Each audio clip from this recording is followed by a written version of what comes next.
ನಮ್ಮ ಶಾಸಕರು ಯಾರು ಕೂಡ ಬಿಜೆಪಿ ಸೇರಲ್ಲ. ಯಡಿಯೂರಪ್ಪ ಅವರು ಎಷ್ಟೇ ಹರಸಾಹಸ ಪಟ್ಟರು ಕೂಡ ಅವರ ಪ್ರಯತ್ನ ಸಫಲ ಆಗಲ್ಲ ಅಂತ ಹೇಳಿದ್ದಾರೆ ಮಾಜಿ ಪ್ರಧಾನಿ ದೇವೇಗೌಡರು.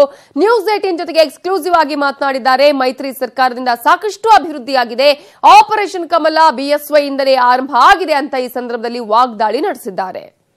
ಮೊದಲು ನಿಮ್ಮಗಳ ಮನಸ್ಸಲ್ಲಿ ಯಾವುದೇ ಸಂಶಯ ಇಟ್ಕೊಳ್ಳೋದು ಅವಶ್ಯಕತೆ ಇಲ್ಲ.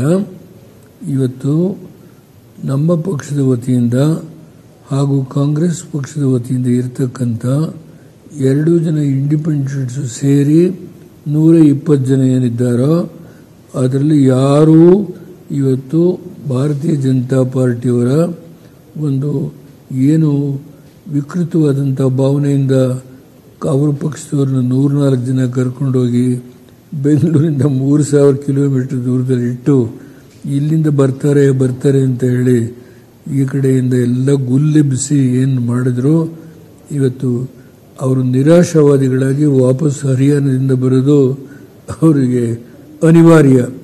ಬಂದು ಇಲ್ಲಿ ಹೇಗೆ ಅವರು ಕ್ಷೇತ್ರಕ್ಕೆ ಹೋಗಿ ಜನತೆ ಮುಂದೆ ಅವರು ಉತ್ತರ ಕೊಡ್ತಾರೋ ಗೊತ್ತಿಲ್ಲ ನನಗೆ. ಹರಸಾಹಸ ಮಾಡಿದರು. 3 ದಿವಸದಲ್ಲಿ ಮುಖ್ಯಮಂತ್ರಿ ಸ್ಥಾನವನ್ನು ಕಳ್ಕೊಂಡಂಥ ಯಡಿಯೂರಪ್ಪನವರು ಹರಸಾಹಸ ಮಾಡಿದರು.